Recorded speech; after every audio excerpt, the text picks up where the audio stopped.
about. So the first thing is within Apple, when you think of spatial computing, we have headsets, we have both hardware, but we also have software, we have various services, various entertainment pursuits as well. I think a lot of people look at it as Apple's focused on one product. And if there are any signs of movement or resource allocation away from that product, then that means it's done.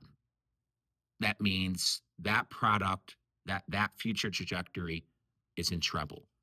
And instead, well, let's look at where resources are being reallocated to. Oh, well, that must be the future. That must be the product Apple's getting behind. And I think it's very difficult to do with spatial computing, where the ultimate goal that Apple has here is a lineup of various devices, a lineup of what I would call face wearables, headsets, glasses, etc. You could come up with different descriptions of what we're going for, but I think that sums up my view. Is we're headed towards a line, and one reason for that is I think price segmentation alone will justify that kind of strategy.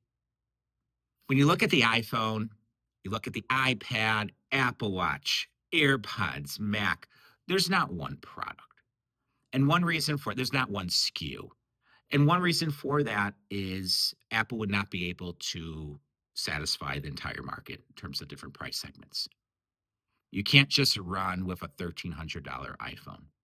You can't just run with, say, if you're going to come out with a foldable iPhone, closer to $2,000, 1,500 to 2,000. You can't just have that be your one model. You have to have different models, different feature sets that are able to address different price segments. And Apple has done really well in this pursuit over the years.